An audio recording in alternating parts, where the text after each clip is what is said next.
हमारे देसी brand Micromax ने इंडिया का नया ब्लॉकबस्टर माइक्रोमैक्स इन 1 कल इंडिया के अंदर लॉन्च कर दिया और वाकई इस फोन में वो बात है जो कि एक बजट फ्रेंडली स्मार्टफोन में होना चाहिए। बाकी माइक्रोमैक्स के इरादे काफी बड़े नजर आ रहे हैं और ऐसे ही चलता रहा तो फ्यूचर में पोको, रियलमी और रेडमी जैसे ब्रांड्स की छुट्टी हो जाएगी। एनीवे, कल हम लोगों ने माइक्रोमैक्स इन 1 को पोको M3 के साथ में कंपेयर किया था। अगर आपने वो वीडियो नहीं देखी है तो आई बटन पर लिंक दे दी, आप वहां से जाकर के चेक कर सकते हो। बाकी इसी की रिगार्डिंग आज मैंने पोल भी रखा था कि माइक्रोमैक्स इन 1 को किसके साथ में और कंपेयर कर सकते हैं हम लोग। तो काफी सारे लोगों का वोट आया कि नोट 9 के साथ में आप कंपेयर करो। तो आज की इस वीडियो में हम लोग Redmi Note 9 को कंपेयर करेंगे माइक्रोमैक्स इन 1 के साथ में। आपको बताएंगे इनमें से बेस्ट डिवाइस आपके लिए कौन सा हो सकता है 12,000 की रेंज में। तो आप अगर हमारे चैनल पे नए आए हो, चैनल को सब्सक्राइब कर देना, इस वीडियो को लाइक कर देना। चलिए वीडियो पे आगे बढ़ते।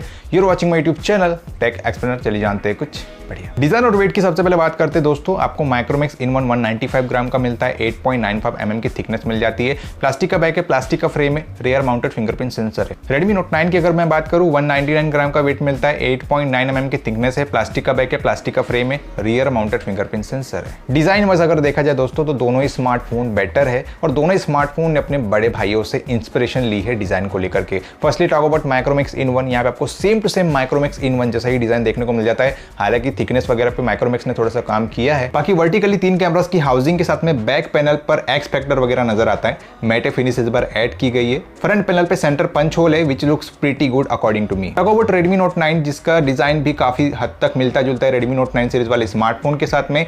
स्क्वायर शेप्ड 4 कैमरास की हाउसिंग मिलेगी इसमें with top left corner punch hole on the front panel. Build quality की बात करते दोस्तों तो दोनों ही बजट स्मार्टफोन है, तो आप यहाँ पे प्लास्टिक बॉडी ही एक्सपेक्ट कर सकते हो। दोनों में आपको पॉलीकार्बोनेट की बॉडी देखने को मिल जाती है। इसके बाद बारी आती है आपकी दो मूलभूत आवश्यकताओं की, which is 3.5 mm audio jack and card slot. ये दोनों चीजें आपको दोनों स्मार्टफोन के अंदर मिल जाती है। हालांकि वाटर रिपेलेंट की कोटिंग आपको Redmi Note 9 के अंदर प्रोवाइड की जा रही है। दोनों में आपको रियर माउंटेड फिंगरप्रिंट सेंसर भी प्रोवाइड किए गए। डिस्प्ले की बात करें माइक्रोमैक्स इन 1 के अंदर 6.67 इंचेस की full HD+ IPS LCD display का सपोर्ट मिलता है। 20:9 का एस्पेक्ट रेशो है, रेनबो का प्रोटेक्शन है। बात करते हैं Redmi Note 9 की, यहाँ पे आपको 6.53 इंचेस की IPS LCD डिस्प्ले मिलती है, फुल HD+ रेजोल्यूशन वाली।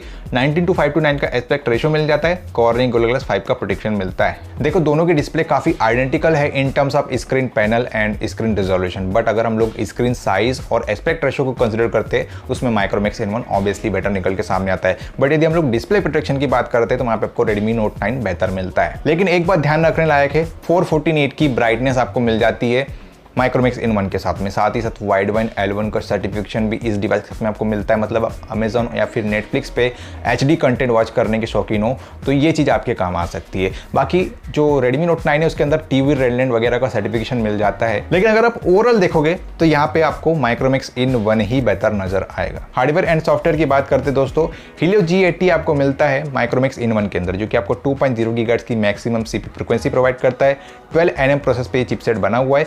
माली G52 MC2 वाले GPU मिलता है। Android 10 के साथ में स्टॉक वर्जन देखने को मिलता है। Redmi Note 9 की अगर मैं बात करूं, यहाँ पे आपको Helio G85 मिलता है, जो कि आपको 2.0 GHz की मैक्सिमम CPU फ्रीक्वेंसी प्रोवाइड करता है। 12 nm प्रोसेस पे ये भी चिपसेट बना हुआ है। Mali G52 MC2 वाला GPU मिलता है और MIUI 11 के साथ में Android 10 दिया गया है। कोइंसिडेंटली दोनों चिपसेट का CPU स्ट्रक्चर सेम है, CPU की फ्रीक्वेंसी सेम है और GPU भी सेम है, बट एक चीज आपको हजम ना हो शायद, Helio G85 के GPU को 5% बेटर ऑप्टिमाइज किया गया, इंप्रूव किया गया है। लेकिन यहाँ पे माइक्रोमैक्स के चाहने वालों के लिए एक अच्छी खबर है, जो ओवरऑल एंटिटी स्कोर है ना उसमें Helio G80 ने बेटर स्कोर किया है as compare to Helio G85। मतलब समझ गए आप, CPU GPU परफॉर्मेंस आपको Helio G80 बेहतर देगा, जो कि आपको माइक्रोमैक्स इन 1 के अंदर मिल जाता है। और ये चीज तो और भी क्लियर तब हो जाती है जब आती है बात सॉफ्टवेयर ऑप्टिमाइजेशन की। इस बार सॉफ्टवेयर ट्यूनिंग काफी मस्त की है माइक्रोमैक्स ने अपने Android 10 के स्टॉक वर्जन के साथ में, जिसकी वजह से कैमरा ऑप्टिमाइजेशन और प्रोसेसिंग पावर पे भी उतना ही अच्छा इफेक्ट पड़ा हुआ है।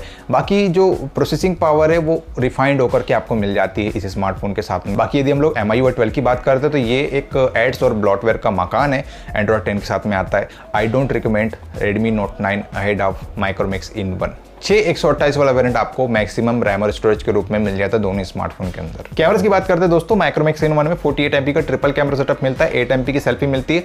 Note 9 के अंदर 48 MP का क्वाड कैमरा सेटअप मिलता है, 13 MP की सेल्फी मिल जाती है। सीरियसली एक बात बोलूं, अगर आपको इस रेंज में कंप्लीट कैमरा स्मार्टफोन चाहिए तो वहां पे आपको अल्ट्रा वाइड एंगल लेंस होना काफी ज्यादा जरूरी है। और जो माइक्रो सेंसर और डेप्थ सेंसर है वो कंपनी ऐसे प्रोवाइड कर दे जैसे इनके घर की खेती हो। 48 MP का CMOS वाला सेंसर आपको दोनों स्मार्टफोन के अंदर प्रोवाइड किया जा रहा है, बट 8 MP का अल्ट्रा वाइड एंगल लेंस आपको Redmi Note 9 के अंदर प्रोवाइड किया जा रहा है। इवन 13 MP की सेल्फी भी इसके अंदर प्रोवाइड की जा रही है, जहाँ पे आपको बैकग्राउंड ब्लर करने का ऑप्शन देखने को मिल जाता है। इस डिपार्टमेंट में मेरे को आर्ग्यू करना नहीं है। अगर आपको गुड सेट्स ऑफ कैमरा चाहिए तो Redmi Note 9 के साथ में आप लोग जा सकते हो, बेफिक्र होकर के जा सकते हो। लेकिन माइक्रोमैक्स ने अपने फ्रंट एंड रियर कैमरास में नाइट मोड वगैरह को ऐड किया है इस बार। तो आप लोग डिसाइड कर लो कैमरास में आपको क्या चाहिए। फुल HD प्लस वीडियोस आप दोनों स्मार्टफोन के रियर और फ्रंट कैमरा से निकाल सकते हो। बैटरी की बात करते दोस्तों, आपको माइक्रोमैक्स इन 1 के अंदर 5000 mAh वाली बैटरी मिलती है, 18 वाट की फास्ट चार्जिंग का सपोर्ट मिलता है और रिवर्स चार्जिंग का भी सपोर्ट इस स्मार्टफोन के अंदर मिलता है। Redmi Note 9 की बात करें, 5020 mAh वाली बैटरी के साथ में 18 वाट की फास्ट चार्जिंग का सपोर्ट मिलता है और 9 वाट की रिवर्स चार्जिंग का भी सपोर्ट मिल जाता है। बैटरी में 20 mAh वाली बैटरी उतना ज़्यादा मैटर करती नहीं है यदि आपके पास में स्टॉक वर्जन हो। आई थिंक दोनों स्मार्टफोन बेटर है बैटरी में। तो भाई India China war final stage पे पहुंच चुकी है और वक्त हो चला है कंक्लूजन का। देखो दोस्तों, मैं एक ही बात बोलना चाहूँगा यहाँ पे, अगर आपकी main priority performance, decent cameras और प्योर स्टॉक एंड्रॉइड वाला एक्सपीरियंस है तो ऑब्वियसली आप वहाँ से जा सकते हो माइक्रोमैक्स इन 1 के साथ में। लेकिन यदि आपको फ्रंट एंड रियर कैमरास अच्छे खासे चाहिए तो जा सकते हो आप Redmi Note 9 के साथ में। लेकिन वहाँ पे आपकी मुलाकात होने वाली एड्स और ब्लॉटवेयर के साथ में, जिसके साथ आपको साल 2 साल तो रहना ही पड़ेगा। तो आप डिसाइड कर लो। तो इस कंपैरिजन का जो फाइनल विनर हम लोग निकालते हैं वो है माइक्रोमैक्स इन 1। आप अपनी राय बताओ कमेंट बॉक्स में कमेंट करके कि आपको क्या लगता है इनमें बेटर स्मार्टफोन कौन सा हो सकता है। कैमरास के लिए अगर आप जाना चाहते हो तो Redmi Note 9 है, लेकिन जो ओवरऑल एक्सपीरियंस है वो आपको बेटर प्रोवाइड करने वाला है माइक्रोमैक्स इन 1। आई होप आपको ये वीडियो पसंद आएगी। अगर आपको वीडियो थोड़ी सी भी इन्फॉर्मेटिव लगी होगी तो इस वीडियो को लाइक कर देना। चैनल पे नए आए हो चैनल को सब्सक्राइब करके बेल आइकन को प्रेस कर देना, क्योंकि इस तरीके की डेली टेक वीडियोस आपको इस चैनल पे मिलती है डेली बेसिस पे। तो फिलहाल मिलेंगे अपने अगले टेक वीडियो में, तब तक के लिए बाय।